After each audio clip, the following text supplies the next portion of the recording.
He's one of the most popular governors in the United States, in the president's party, but not always in his camp. This week on Firing Line. Governor Larry Hogan surfed to victory in the very blue state of Maryland, and he is not afraid to criticize the president. You know, I've been pretty clear. I don't like the tone that the president uses. I think there are times where he acts irrationally. You are a Republican in a blue state, and you have been vocally critical of the president. Why are there not more of you? Wow. Well, that's a good question. Bucking the party is a family tradition. Larry Hogan's father was the first Republican in the House Judiciary Committee to break with President Nixon. I've come to the conclusion that Richard M. Nixon has, beyond a reasonable doubt, committed impeachable offenses which, in my judgment, are of such sufficient magnitude that he should be removed from office. Governor Hogan has faced long odds before. A few days ago, I was diagnosed with cancer. It's an aggressive B-cell non-Hodgkin's lymphoma. He beat the cancer. Now he's concerned about the future of his own party.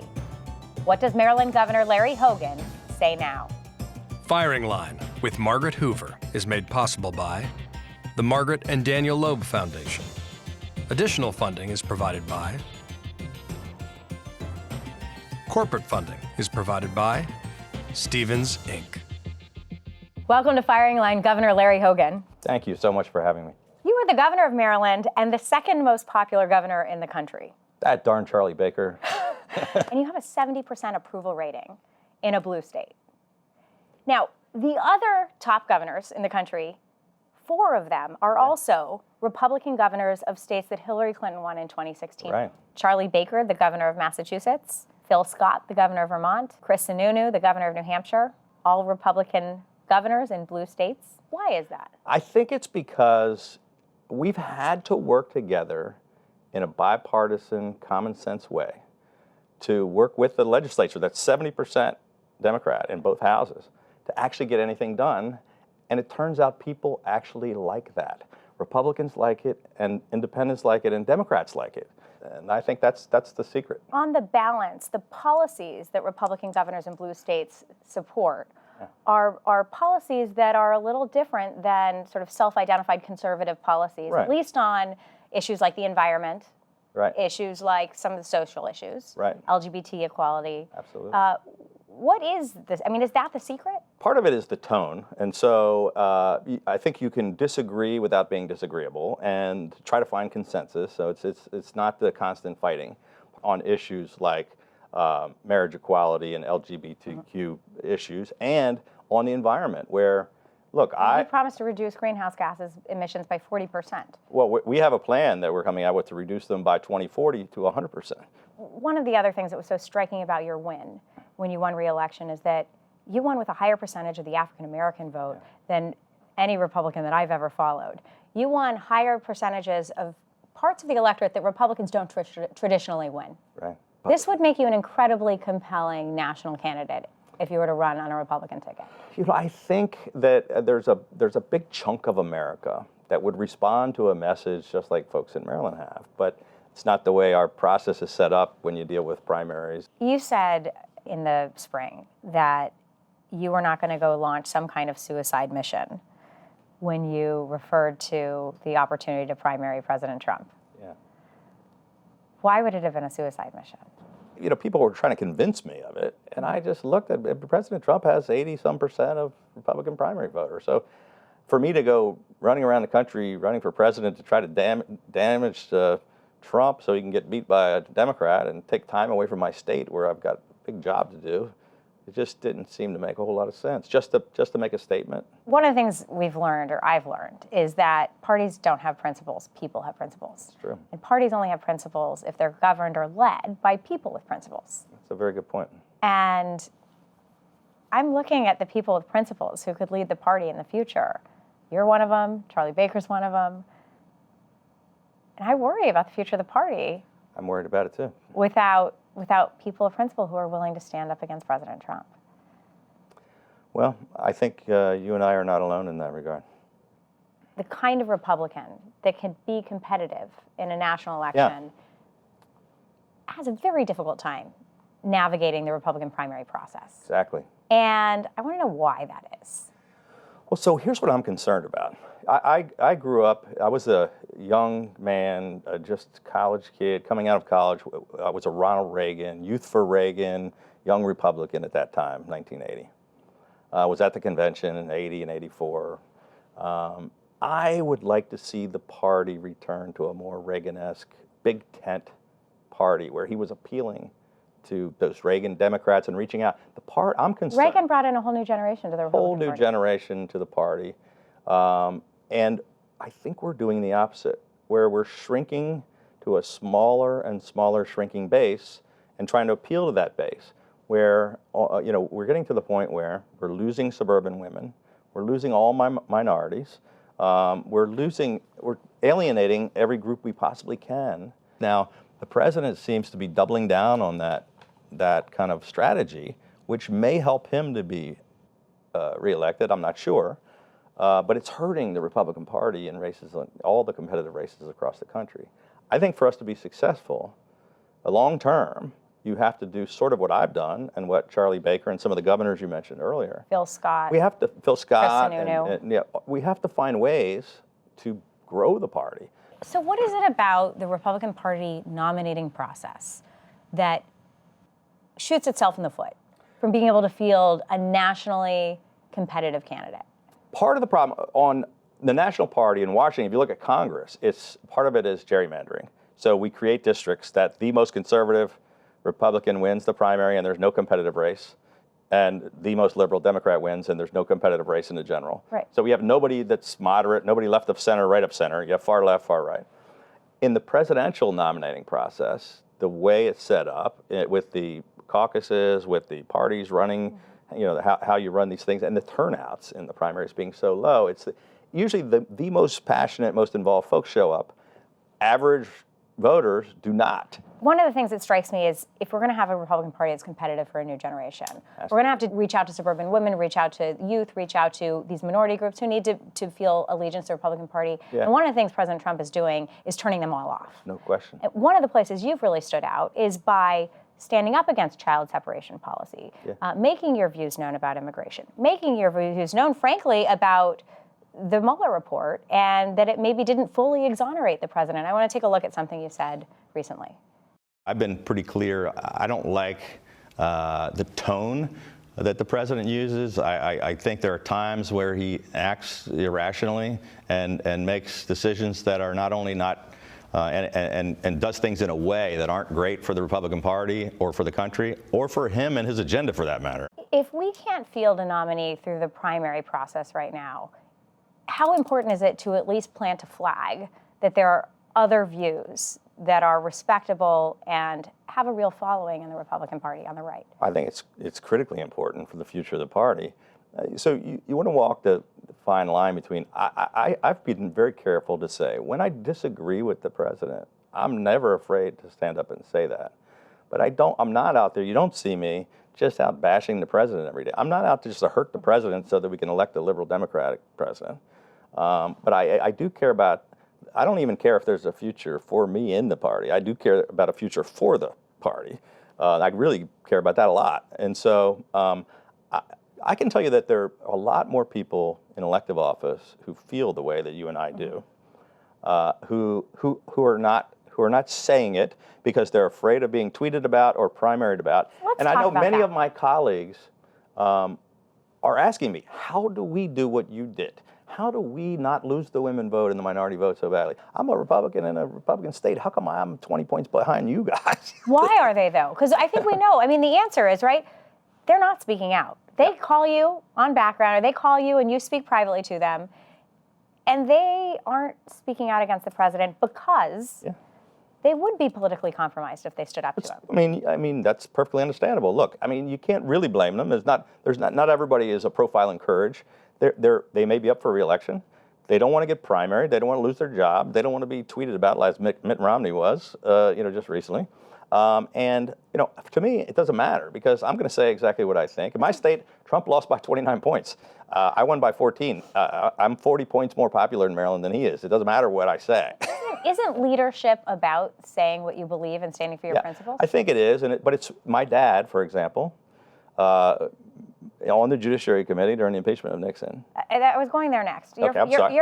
Let's do. I mean, I'm glad. I don't mean to jump ahead, but I'm glad you mentioned your dad. No, I'm glad you mentioned your dad. I wanted to mention your dad because your father was the very first Republican on the House Judiciary Committee in 1974. He was in the House of Representatives during the Watergate hearings.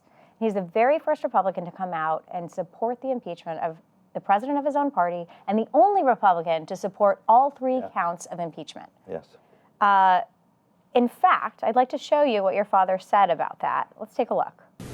No man, not even the President of the United States, is above the law. I read and reread and sifted and tested the mass of information, and then I came to my conclusion that Richard Nixon has, beyond a reasonable doubt, committed impeachable offenses which, in my judgment, are of sufficient magnitude that he should be removed from office.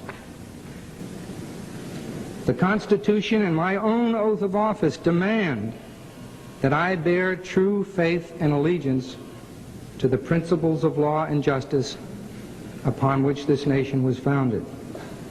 And I cannot, in good conscience, turn away from the evidence of evil that is, to me, so clear and compelling. You were in high school at the time. Yeah. You've said your dad is your political hero. Look, I learned more about integrity in one day watching my dad in that hearing than most people learn in a lifetime. But I can tell you that that was a very difficult decision, and he knew while making that statement, while he believed he was doing the right thing for the nation, after seeing all of the evidence, he also knew he was ending his political career. He also knew that he was going to have the wrath of the president, his colleagues in Congress, the Republican Party, and it exacted a price. So what we were just talking about, the people that are afraid, like he showed an incredible amount of courage, and history has treated him well. But at the time, he paid a serious price. Well, and that's what those guys don't want to have happen. And part of that price was that he wanted to have your job. Yeah. He wanted to be the governor of Maryland. The irony is he gave up his safe seat in Congress to run for governor of Maryland, was defeated as a result of this. And 40 years later, I was elected, and I got to have my dad there at the inauguration, and I said, Dad, it might have taken us 40 years, but I'm a junior. We finally have a Larry Hogan in the governor's mansion. Tears came down my dad's face. So it was that was a very, very proud moment. Did you feel personally vindicated, or like you had carried the torch? Well, no, I just felt, it was a proud moment, but never in my life did I was always proud of my dad, but at that moment I knew how incredibly proud he was of me. You were just saying, most of the Republicans in Congress and in the Senate who talk to you behind closed doors about their concerns with the president essentially don't have the kind of courage that your father had.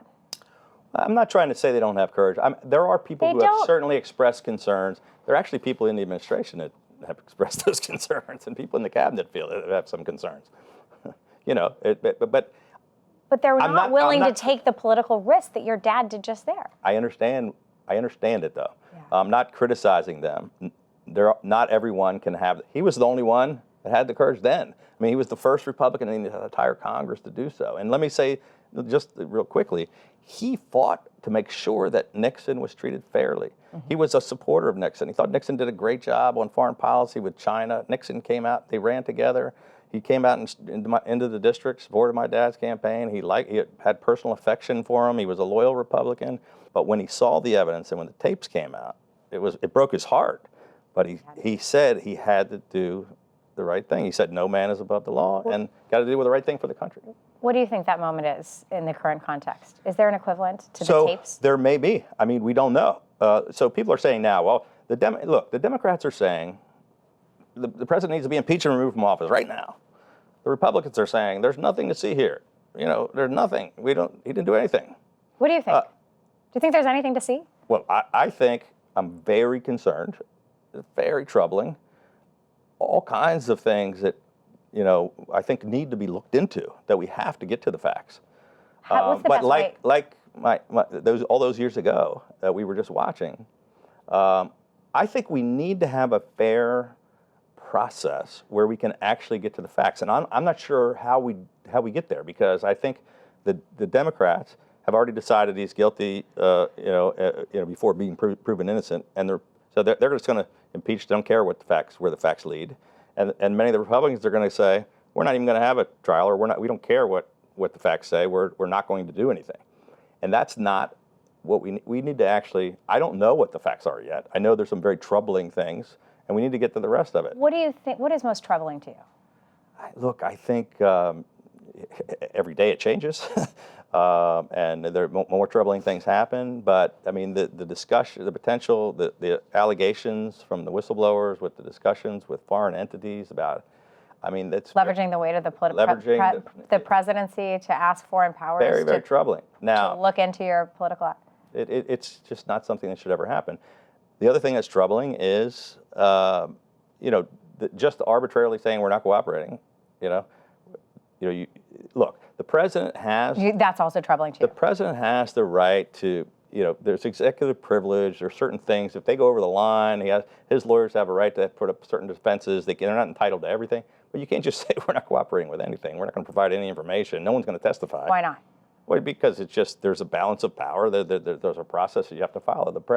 As my father said so many years ago, no man is above the law. Is that obstruction of justice when you just decide not to cooperate? We have to find out. I mean, it's certainly approaching, that line. How do we find out? I mean, you've said we want a fair process, and you're not sure Congress is going to yield a fair process. I think there needs to be a fair and objective process, and we do have to have an inquiry, and we do have to get to the facts. And as we sit here today, I don't know how we go from here to there, because frankly, the way it's taking place right now, it doesn't appear like it's going to happen. I mean, it appears to me there's some. And it's in the middle of an election year, when nobody's really acting fairly or objectively. I mean, Hamilton in Federalist 65 was very explicit that anytime you go towards an impeachment, you're just starting a political circus where people come down on the sides of the factions that they were originally aligned with. Well, and things have gotten a lot more divisive than in Hamilton's day, and the divisive politics is crazier than ever. They're frankly more divisive than in your father's day, it seems to me. Well, look, in the 70s,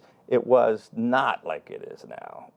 I mean, this was a pretty tumultuous time, but there were more statesmen in Congress on both sides of the aisle who really were saying this is a constitutional crisis. Now it's just people scoring points. I'm on this side, I'm on that side. I don't care what the facts are. Why do you think there's been that change? I mean, you, as a witness to Congress, as a child in high school, watching your dad in Congress, why do you think it's become more polarized? There are no moderates or right of center or left of center folks in Congress anymore, so nobody that really wants to work together, reach across the aisle. I think the 24-hour news cycle, the social media, the people are in their own camps, only talking to each other, and just the breakdown of civility and decency, and no one really appears to want to get things done for the people. They just want to score political points and make news and demonize the other side. One of the president's most fervent supporters is Senator Lindsey Graham, who is the very powerful chair of the Judiciary Committee in the Senate.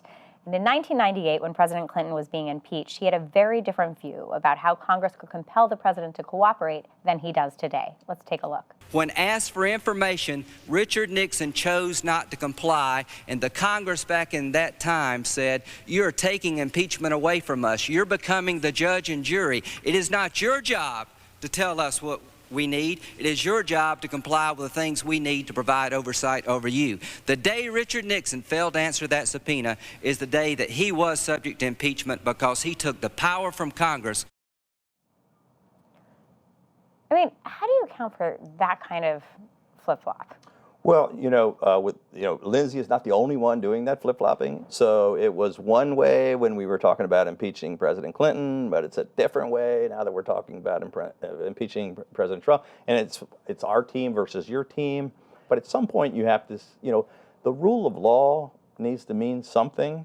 And, it's the final arbiter of men's actions. I mean, it's not just about your team and supporting your party. At some point, there are things that are more important, and the future of the country might be at stake. Phil Scott and Charlie Baker, two of your contemporaries and fellow travelers, They have said that they support the impeachment inquiry now. Yeah. Do you? I think we do need an inquiry because we got to get to the bottom of it. I'm not ready to say I support impeachment and the removal of the president, but I do think we have to have an impeachment inquiry. But I'm very concerned about can we have a fair and objective one, and I'm not sure we can in this Democratic Congress. But you do. You just said you do think we need to have an impeachment inquiry. I don't see any other way to get to the facts. Why do you think more Republicans in Congress haven't said just that? I think because because of the divisiveness and dysfunction that they just don't trust the process. William F. Buckley Jr. had George H.W. Bush on this program in 1974. Wow. And his conversation with him was about Nixon, Watergate, and the future of the Republican Party. Wow. Let's take a look. Are you sorry that the Post broke Watergate? Are you sorry that this... No, I'm sorry that Watergate exists. It offends But me. given the fact that it exists, are you offends me. sorry that it was exposed? Absolutely not. I want to see it out, examined, laid to rest in the system. And I think it's happening. And long after people can't remember how you spell Strawn or whatever name might have been fairly or unfairly dragged into it, they're going to remember that the system does indeed work. And hopefully out of it will come some meaningful reform, not the Washington Post version of turning it all over to the federal government. That isn't the answer. But some meaningful reform in terms of campaign financing or whatever it is. And hopefully a reawakening of a certain moral sense. The reawakening of a certain moral sense. It's interesting. So my dad served in Congress with George H.W. Bush, and I got a chance to meet him back then. I believe he was chairman of the Republican National Committee at the time when Watergate was taking place, and he wasn't very happy with my father's decision at first. But he's a guy. I was at his funeral, and I spoke about him in my inaugural just recently that we don't have leaders like that today. But he was right on target. So he was a guy who was, he realized the enormity of what happened, and it really wasn't about the Republican Party. It wasn't about the man in the White House. It was about the future of the nation. It's about the future. And long term, look, it hurt the Republican Party temporarily, but look at Reagan came back in 1980 with a whole different direction for the party, and we were stronger than ever. Is there something to the Republicans now who have an opportunity to either say something or don't that will help when the fever breaks after Trump? Because there are Republicans who really believe that Trump, whether he's gone in a few years or in 8 years, will have been a blip on the radar, and that it's going to be more easy to rebuild the Republican Party with people who have taken a stand during his presidency. There's definitely going to be some future of the party after Donald Trump. And how is that future of the party going to have any credibility with the kind of voters that you've won, that we know we need to win back, if Republicans aren't willing to speak out against Trump now? Well, it's going to be very difficult for those elected officials who weren't speaking out are going to have trouble individually getting those voters. Do you think Republicans who continue to support the president now will have no credibility with a future Republican Party? I think history will be the judge.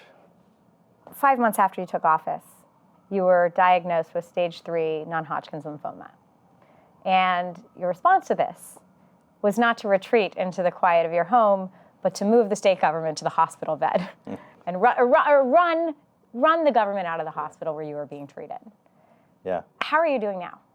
I'm doing great. I'm 100% cancer-free and in complete remission.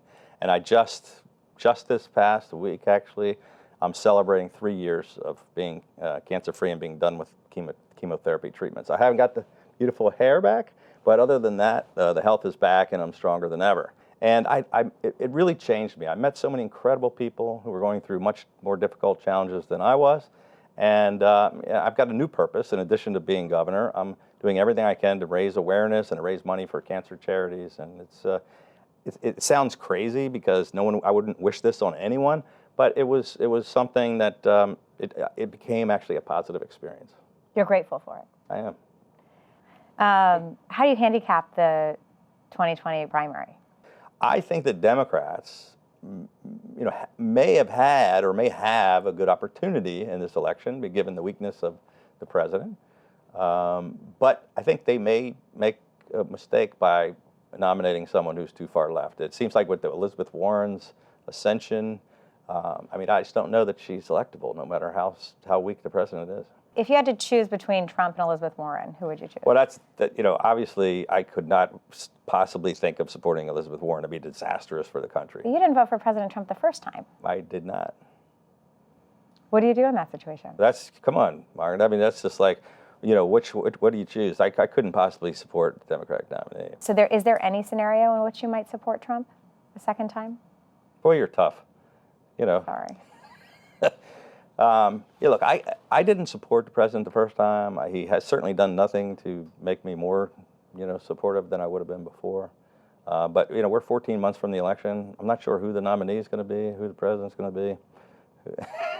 we just have to wait and see. We're taking it day by day. Well, you're taking day by day in your state. You're proving that Republican principles, conservative principles can govern a blue state, and you're the second most popular governor in the country. So there's something that all Republicans should be looking at. Larry Hogan, thank you for coming to Firing Line. Thank you very much. Firing Line with Margaret Hoover is made possible by the Margaret and Daniel Loeb Foundation.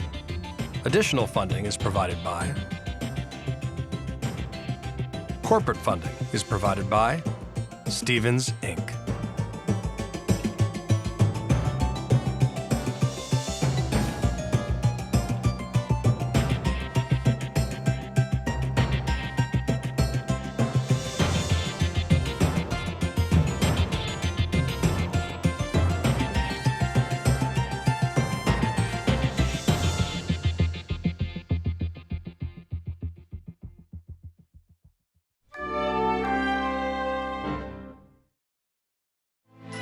You're watching PBS.